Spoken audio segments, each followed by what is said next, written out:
Hello team and welcome to another ATP Geopolitics video with myself, Jonathan M.S. Pearce. This is Ukraine War news update for the 15th of December 2023. 10 sleeps till Christmas and all that kind of carry on. I am not going to rant today. I'm going to take a day off ranting. I enjoy my little sidebars, but let's keep positive and not so angry. Just calm yourself down, Pearce. Be happy. I'm in a better place in my head with regard to Ukraine, and I think I was best part of a week ago. And we'll talk about that today. So let's start with the Ukrainian General Staff figures for the Russian losses for the day before, where I usually start. All the caveats apply. You can find those caveats in the description to this video below, just in case you want to see them. Right, what can we learn? 1,090 personnel lost, according to the Ukrainians, of the Russians. That is a sore loss. Over 1,000 is a very high number, although we have seen 1,300 in the last week and as high as almost 1,400 as a record. 1,090 previously would have been the record. So this is a high number. 14 tanks is a very useful number in that category for the Ukrainians. 38 APVs.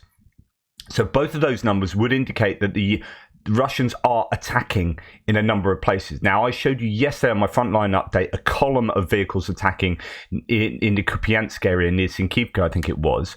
And so, indeed, reporting from Ukraine is saying that actually Avdiivka, there are fewer attacks in Avdiivka, and they seem to be taking some of those resources and applying them elsewhere along the front line. It's not that the front line is quieter, it's just, where they are trying to gain some advantage. There have been these rumours that they've culminated in Avdiivka. I'm not so sure. They are still making progress in a number of those areas, and it is incredibly tough fighting for the Ukrainians and very difficult for them as well. It will be attritional for both sides. It's just that it's been insanely attritional for the Russians, but they are pressuring an awful lot in a number of places on that northeastern axis, as well as all the usual places. Novomakalivka, Mariinka, it's pretty tough fighting there. Obviously, Krinky and Dnipro River. So yeah, that would indicate to me that the Russians are attacking and taking some severe casualties as a result. 11 artillery systems is higher than it has been, but still not as high as when we were seeing day after day of 20, 30 and up to 40 artillery pieces lost each day consecutively. Now it's popped back down. I don't know whether that is weather affecting drone usage or whether there are just not so many targets to hit, whether we are getting to the point that Ukraine really has degraded the Russian artillery capability. I don't know. They seem to have this endless supply of artillery.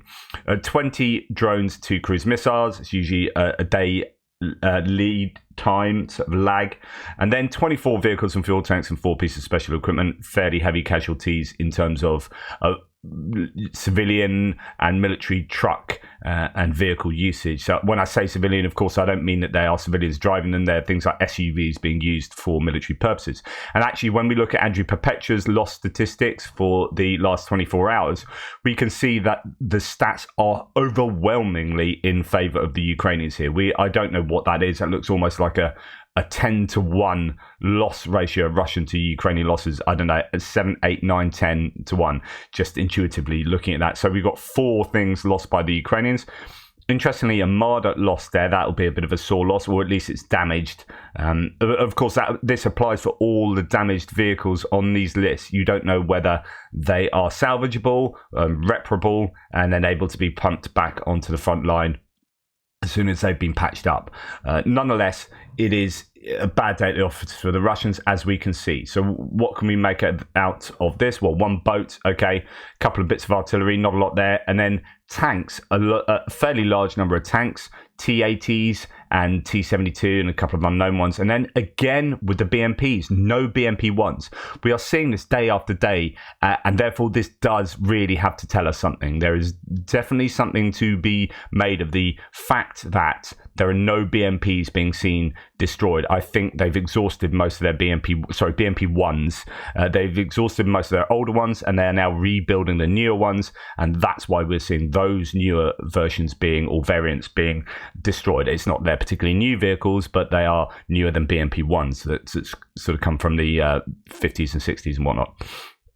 a couple of trucks, and then a lot of civilian vehicles, so Bekanka vans, SUVs, and whatnot being used by the Russians for logistics. So that is a day of heavy losses. No particularly highly valuable individual pieces, like, for example, an air defense system or radar systems and whatnot, but just an awful lot of equipment that the Russians are losing that tells its own story. Now, it's interesting yesterday that Putin admitted to massively heavy losses. How did he do this? It was a bit by mistake. So he had that 4-hour telethon. There's so much content to come out from that. I've tried to say a few things yesterday, and there'll be a few things to say today. But one of the things was this bit of a slip up from Putin. So remember all those Vatniks and Russians, says Borgfeller, and thanks for his support to the channel, whining about the Russian losses number. It's all just Ukrainian propaganda. Well, now even Putler himself admits that the Russian army has lost 360,000 people, a number that is almost 20,000 higher than the so-called Ukrainian propaganda. Well, how does this work? Okay, so Putin admitted on television that the Russian army has lost 360,000 people. How? He stated that we're now 617,000 military personnel at the front. In total, there were 244,000 mobilized and 486,000 volunteers, plus an army of 250,000 that were already in existence that entered Ukraine in February. So it's easy to calculate that, when you add all those up and say now there are 617,000, that the gap between what we know has been thrown onto the front line and what he's now claiming is on the front line is 360,000. So that'll be sort of wounded, captured, perished. But it's interesting that you can say what you like about those numbers and how accurate that might be, that actually there could be, I don't know, rotated troops not included there. I don't know, however you want to justify Putin claiming that if you're pro-Russian or pro-Kremlin. It's just, it could represent quite a slip up for Putin in admitting that, do you know what, those Ukrainian general staff figures, especially if you include them as casualties as opposed to as dead, they might just be, people that are never going to go back to the war because they've been severely wounded. 343,890, so 344,000. Well, if Putin is now saying 360,000, there you go. It could be confirming of the Ukrainian general staff figures. Right. There was an attack, there was an explosion on a large fuel tank. It burned down completely in Voronezh. This is inside Russia, a Rosneft oil depot. And I didn't report that. There was some claims about it being a mistake at the plant or something, not as a result of the Ukrainians. Well, actually,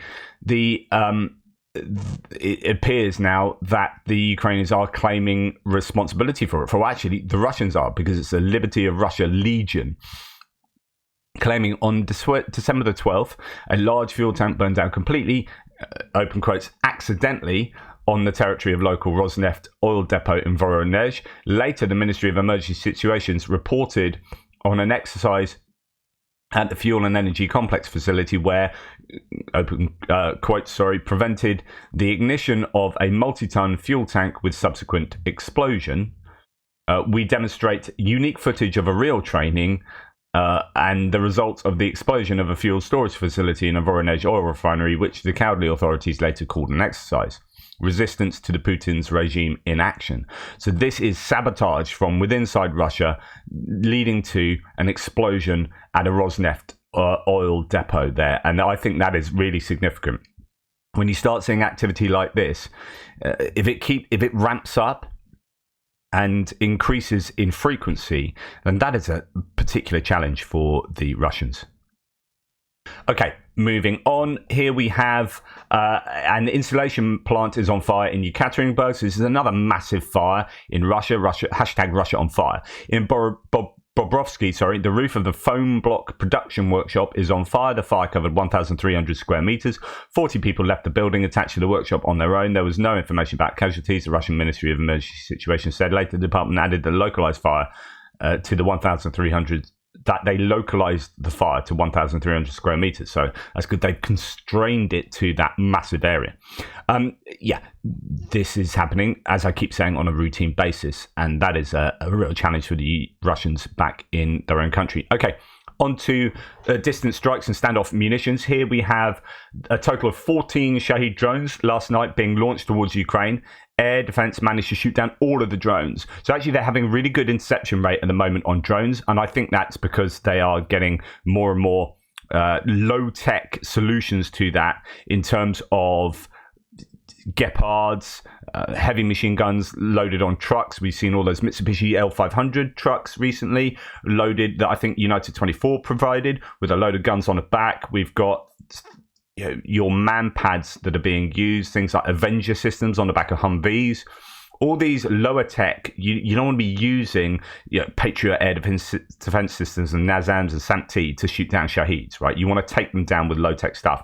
And the footage coming out seems to show that they are throwing an awful lot of lead into the air to take these things down, which is relatively cheap. And they're having a good interception rate, which is great stuff. Now, the Ukrainian Air Force has said yesterday, last night, that MiG-31K aircraft launched 3 Kinzhal air-launched ballistic missiles, one of which was intercepted.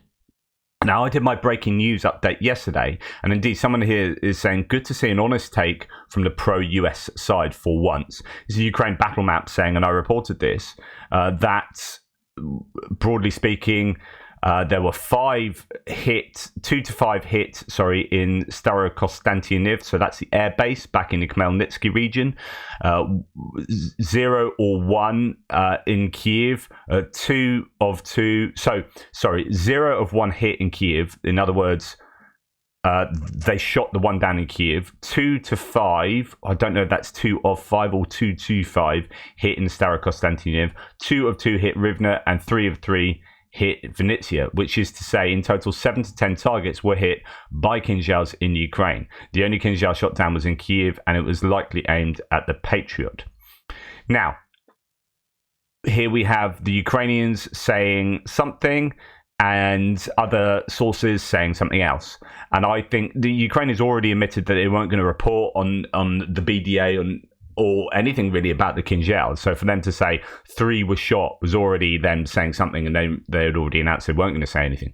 I think it's much more likely that, in fact, I'm fairly certain I know that there were more sent into Ukraine than the Ukrainians are admitting. And I've heard that there were 3 waves sent at Starokonstantioniv itself. And that the air defences might have been overwhelmed. Kinzhals are supposedly their fastest. Well, they are their fastest missile. Is how fast they are, and over what kind of consistency that speed is. It is contested. The claims of the Russians are contested, and they previously have been shot down when fired at Kiev, but these have been fired somewhere else. Now, there are rumours that Starokonstantioniv, which is where the airbase is, that sends off the cruise missiles for the Ukrainians. There are rumours that is, case quotes, very well defended. Make of that what you will.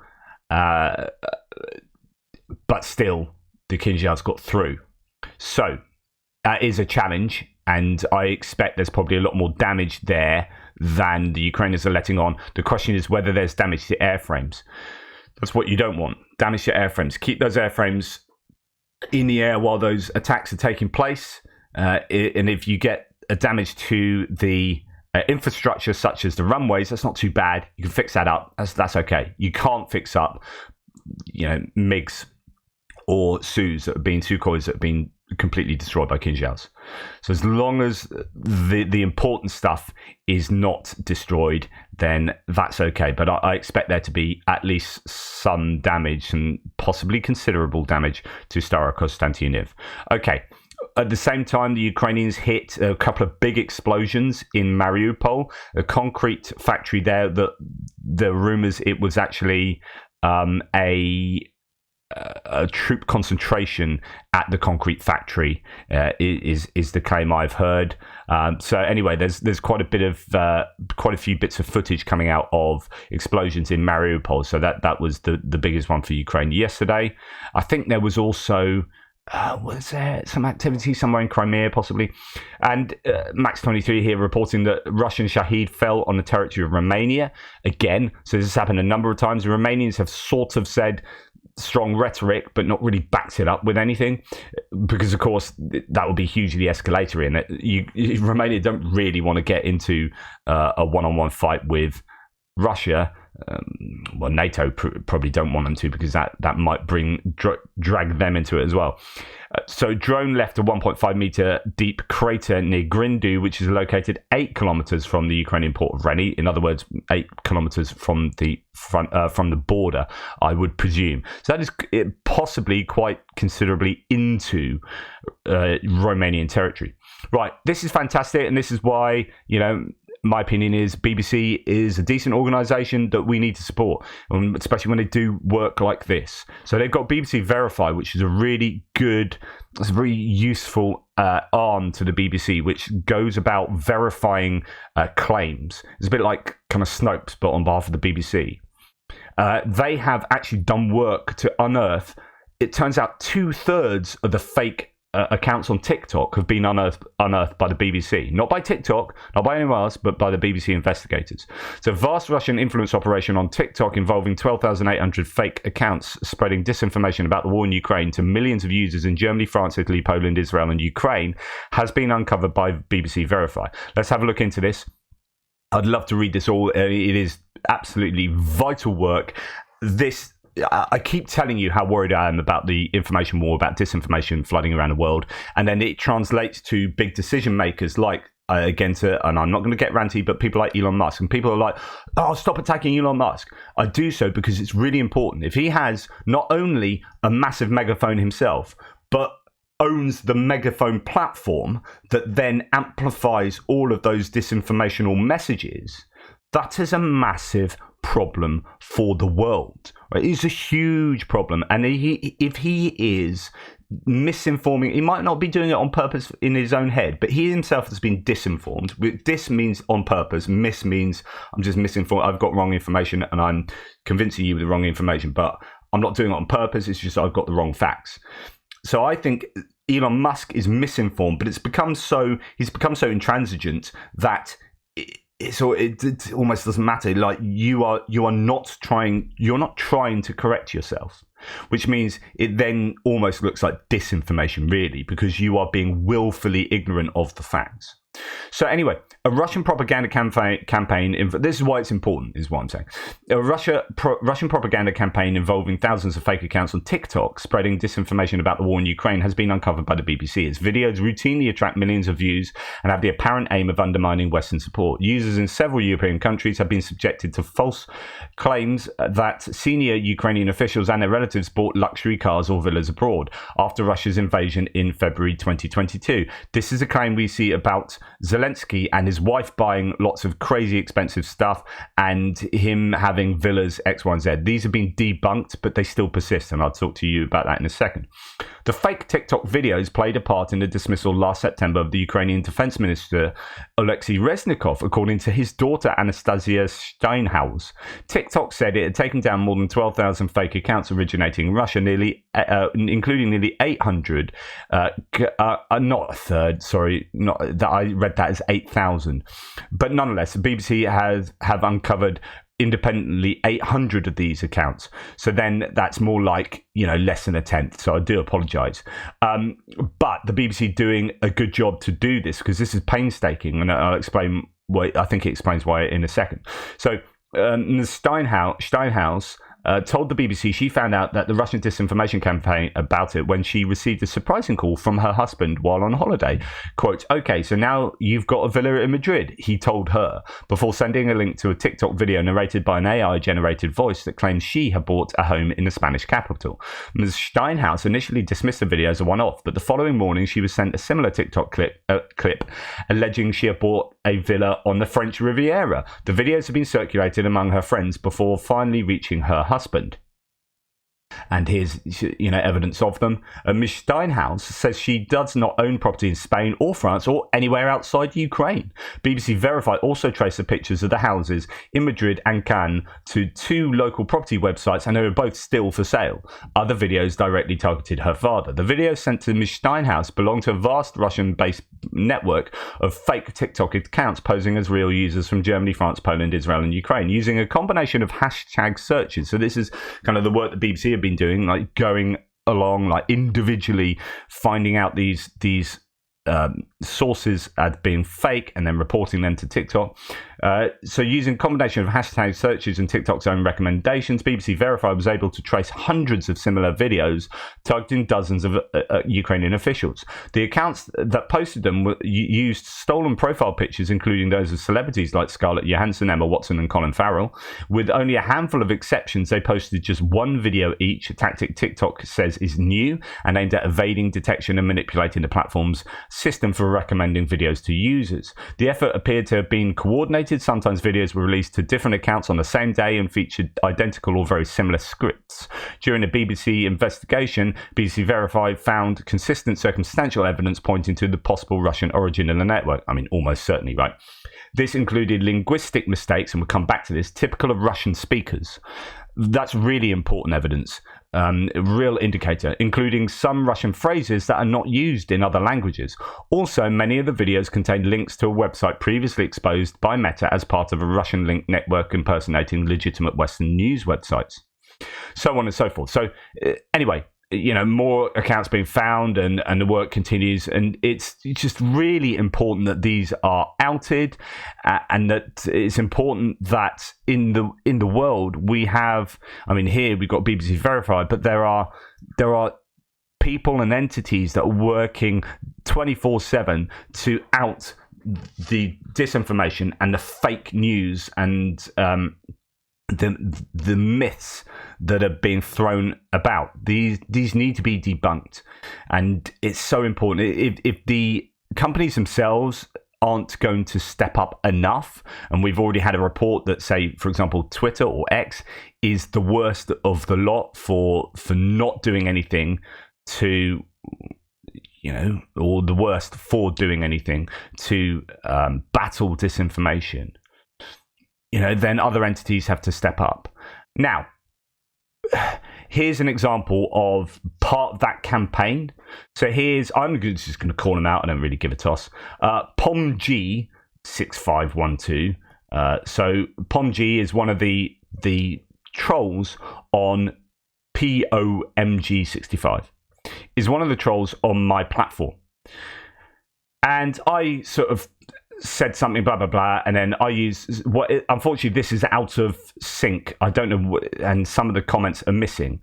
But nonetheless, this is broadly an example of the conversation. And I used whatever Ivan to someone else. Then he jumps in and says, you need to grow up and drop the juvenile name calling, because I call him Ivan. Now, just to let you know, if I ever say Ivan, it's shorthand for me saying you are a paid up Russian troll. Right? If I'm going to call you Ivan, it means I'm going to discount what you're saying, because it's not really a substantive thing, because no one in like the Western world or whatever would say something like that and genuinely have come to that conclusion through kind of rational cogitation. Like, that is, you're paid up to say, you're being paid to say that as a Russian troll. So I'm going to call you Ivan. That's my way of dismissing your opinion. Yeah, unless you can come back to me with really good evidence as to why that's a rational opinion. So he says you need to grow up and stop juvenile name calling. It's not. I'm literally outing you as a troll. You might see it as juvenile name calling, just because you can't handle the truth, whatever. But then again, it's once a man, twice a child. Okay, whatever. So I then say, when you prove you aren't a Kremlin mouthpiece, I'll change my stance. And this is important for you guys to know. You understand my thinking. So I'll change my stance. So prove to me you're not a Kremlin mouthpiece, and then I'll change my stance. And here's the problem, and this is what happened with someone else called Solid for Life, which is like, if you show me that you're not a Kremlin mouthpiece, it means that you are saying those things off your own back, supposedly, which means that you've now gone from being paid to say horrible things and justifying war crimes to justifying war crimes from your own thought processes, which makes you a moral monster. So this is the dilemma of people who are pro-Kremlin. You can't be pro-Kremlin and come out of it looking good. You're either paid up to be pro-Kremlin, or you've got to that conclusion yourself, in which case you're a moral monster. Through your own rational cogitation, you have come to the conclusion that the Kremlin and their 110,000 war crimes, many of which we've seen on camera, are the good guys. Now, if that's the case, you're a moral monster. So I said that to him, like, prove that you're not a paid-up Kremlin mouthpiece, and I'll change my opinion, but my opinion would change to calling you a moral monster. There's no version of reality where you come out of this looking good, Ivan. And then he goes, so it's his wife. So the English is not very good. So his wife spending $1 million on jewelry in New York is cool, and you get it back to these kind of claims right again. Now, so I just think that's important to say. Now, talking about language, I just want to now join some of the dots here. I know this isn't necessarily newsworthy, but it's analysis, but it's important. This is one of the most important areas, disinformation, that I think we can talk about. Okay, Seymour Hersh was once a journalist that was held in high regard and has gone down a pan.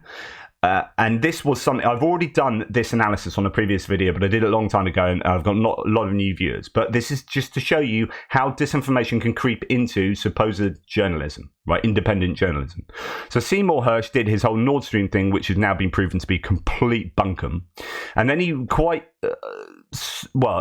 sometime later brought out this Substack piece, Opera Buffer in Ukraine, right? And it's, as the war drags on, delusions mount with no end or victory in sight. And this is basically a pro-Russian article that him as an American journalist puts out.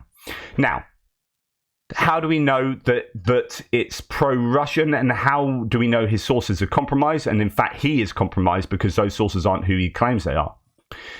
There's just a few. It's about concentrating on language. President Joe Biden is how he talks about Joe Biden, and Russian President Vladimir.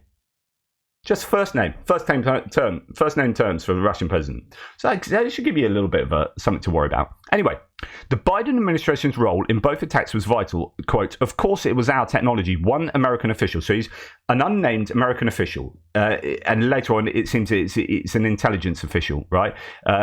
There are some in the American intelligence community, the official said. So he knows the American intelligence. So the implication is this is an American intelligence official. Quote, the drone was remotely guided and half submerged like a torpedo. I asked if there was any thought before the bridge attack about the possibility of retaliation. What will Putin do? We don't think that far, the official said. Our national strategy is that Zelensky can do whatever he wants to do. There's no adult supervision. So this is really like anti-Zelensky American intelligence official. But let's go and see really if he is an intelligence official. So the official said there was a lot more than grain and sunflower seeds flowing onto Europe from Odessa and the other Black Sea ports. So this is after Odessa started being targeted for its grain exports by Russian Shahed drones and missiles. And the American intelligence official is saying, quote, Odessa's exports include illegal stuff. Illegal stuff, just stuff. Like drugs. Is stuff like drugs? What? Is it drugs? Or is it like drugs? Stuff like drugs and the oil that Ukraine was getting from Russia. So this is an American intelligence official justifying Russian strikes on Odessa. Would an intelligence official ever justify Russian strikes? Because that's where Ukraine export illegal stuff, like drugs and oil they've nicked off Russia. Nothing, an American official would never say that. Okay, but it gets worse. At this point, with the Ukrainian counteroffensive against Russia thwarted, the official said, quote, Zelensky has no plan except to hang on. It's as if he's an orphan, a poor waif in his underwear, and we have no real idea of what Zelensky and his crowd are thinking. Alarm bells massively here. So, as someone else points out, oh my God, Seymour Hersh's handler really messed up. The anonymous US official supposed to be briefing Hersh used a Russian expression, and this is a Russian expression in Russian, that English speakers don't use. I have no idea what this phrase means. It's as if he's an orphan, a poor waif in his underwear. That's a Russian expression. So an American intelligence official would never use that, but a Russian planted person would. And Seymour Hersh, with his great journalism, just translates that and goes with it, or it doesn't even translate it. This person said that in English, thinking it would make sense in English, and Seymour Hersh has got that in here. And then it goes on, and we have no real idea of what Zelensky and his crowd are thinking. So if you're an American official, intelligence official, you wouldn't use the term Zelensky and his crowd, those bunch of muppets. This is a Russian plant, right?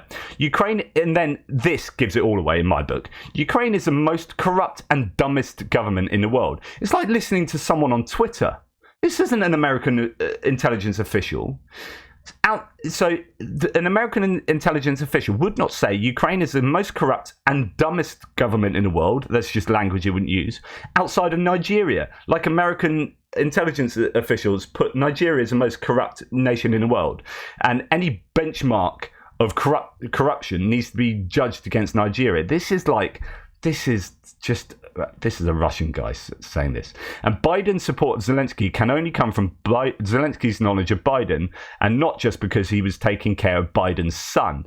Oh my goodness. And now we're on to the Hunter Biden. Like, an American intelligence official is not going to be spouting Hunter Biden conspiracy theory stuff. And together with all this is disinformation. So if you want to talk about disinformation, it doesn't just come in the shape of TikTok accounts. It comes in the shape of American journalists leaning on unnamed sources that happen to be Russian plants, disinforming the reader. And, when Seymour Hersh then, quotes this American intelligence official saying Kiev instead of Kyiv. Now, that's only a little thing, it might be, but that's the old Russian spelling, not the Ukrainian spelling. Do you put all of this stuff together and you're like, well, that's a Russian plant? I mean, just an orphan, a poor waif in his underwear is enough. That's enough for me to say it's a Russian plant. You put that together with all the other stuff, and you've got disinformation feeding through into the information space that we are drawing from. And if you're reading this, if you're a fan of Seymour Hersh, or if you're someone like Elon Musk and you read this, you come away thinking Zelensky's a muppet, Biden is involved in some conspiracy to get his son off the hook, that Ukraine are selling illegal stuff out of Odessa, and it's justified that the Russians blow that up. And, it's just Zelensky and his crowd and good old President Vladimir, but it's President Joe Biden, etc., etc. You put it all together. And that's what that's what Hersh and his handler intend for you to get out of that. Right, I'm not ranting. Right, this video came out. This is a Russian video. Holy cow. I mean, it's not kind of news, but it's just worth looking at how things...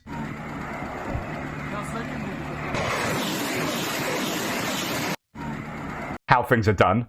That is a Grad, or that's a multiple launch rocket system. Yeah, BM-21 Grad.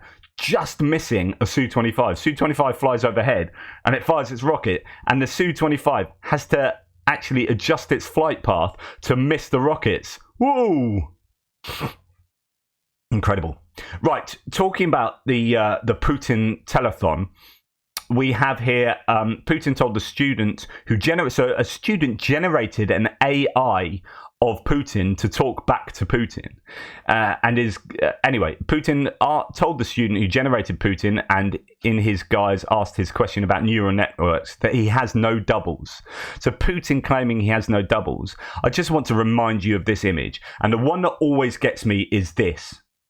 That is the Putin, and that, as far as I understand, it's this one on the bottom row is the old Putin, back from like a couple of decades ago. This is a Putin that no longer exists. Now you've got this Putin, which is not this Putin. And I go back to, I'm not a fan of conspiracy theories, so I just think you've got enough evidence now to suggest there is at least one body double, and there's so much evidence out there to suggest that.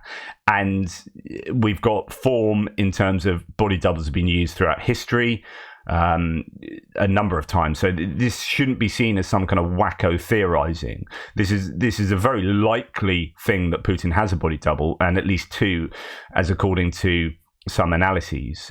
There's been a language analysis, an AI using AI, as well as a face analysis and body analysis. And the Japanese found out that there was something like a 53% likeness from one to the original Putin, a 48% likeness, I think something like that, from this other one to the original Putin.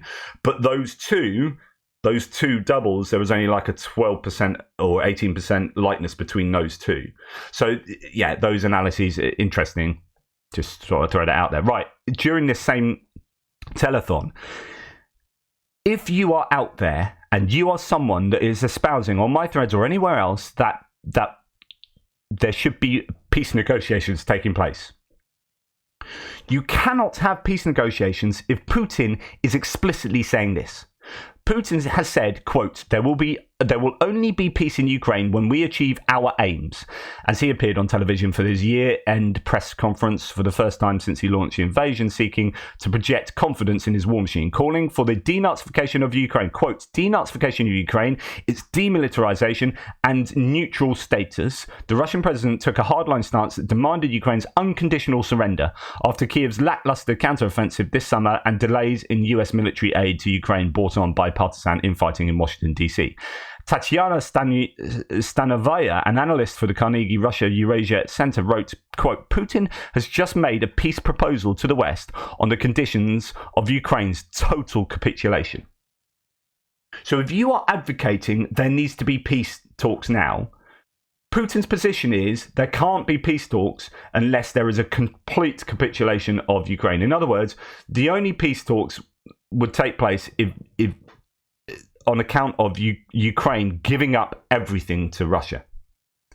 Its military, its status, it has to be a neutral status, so it can't join the EU, it can't join NATO, it can't do what it wants, and it can't have a military, and a denazification means it won't have its present government in place. That's what that means. That's what Putin is demanding. Be under no illusions. In other words, you can just dismiss people asking for peace negotiations, is my opinion. Right, Human Rights in Ukraine have written that the Russians are doing door-to-door terror in occupied Ukraine as Russia is about to classify Ukrainians as foreigners, likely to rob them of their properties and deport them to Russia, or deport them out of Ukraine. Armed Russian soldiers are reportedly carrying out house-to-house raids in occupied parts of Zaporizhia Oblast to hunt down those who have not taken Russian citizenship, so it's a forced taking on of the Russian passport. The move is doubtless linked with Russia's extraordinarily lawless plan to treat all those Ukrainians who have not taken Russian citizenship as foreign nationals in their own land. Such measures are due to be imposed from January the 1st, 2024, with Ukrainians then placed on the aggressor state's migration register. The haste may also, however, be due to the so-called presidential elections which Moscow is staging to rubber stamp Putin's fifth term as president and is planning to legally hold on occupied Ukrainian territory. The Center for Journalist Investigation, CJR, has learned from Ukrainians living under occupation of Russian raids in occupied parts of the Melitopol and Polohy districts of Zaporizhia Oblast. During them, the Russians check whether people have taken Russian passports and also demand to see documents confirming ownership of their homes. People are also asked about where they work. These are essentially part of Russia's notorious filtration, as people's telephones are also checked, with the consequences likely serious if they find photos, videos or notes on the phones that indicate a pro-Ukrainian position. Although it was claimed that only those deemed to pose a threat to Russia's national security would be deported, the behaviour that was supposed to demonstrate such a threat included basic demonstration of loyalty to Ukraine, as well as activities and pronouncements that are a person's right in any democratic state. In other words, they are looking to ship people off or take their houses if they are showing anything that is untoward in their eyes. Now, you add this together with the rules that have been made in Russia that you can't have multiple people like meeting, or you can basically be arrested. It's illegal to hold unauthorized meetings of multiple people, but single pickets are allowed. However, they don't appear to be allowed anymore. So even a single human being meeting, if you like, standing somewhere. So this person has a sign and he was taken away by the police. And the sign literally said, what? Putin again. For the fifth term, he will be unopposed effectively. He's changed all the rules. There's no way Putin will not be re-elected on March 17th. And here he stands on his own. What? Putin again? And he's taken away by police. Is Russia a place of liberty? No, it's not. It's a dictatorship where you can't even have that piece of paper. So if you're POMG, whatever, if you're any pro-Kremlin voice on my threads, basically you should just do one. You are moral monsters or you're paid up trolls. Can you defend this? Is this what you want? Is this a country of liberty that you want? Where some old dude holding that piece of paper gets taken away by 3 policemen? Is that your idea of freedom, what they're doing in the occupied territories? Enforcing Russian identity on people that don't want it? Is that your idea of freedom? If it is, jog on. Take care, thank you. I'm not ranting, I'm being polite. Thank you very much for your support. Take care, speak soon.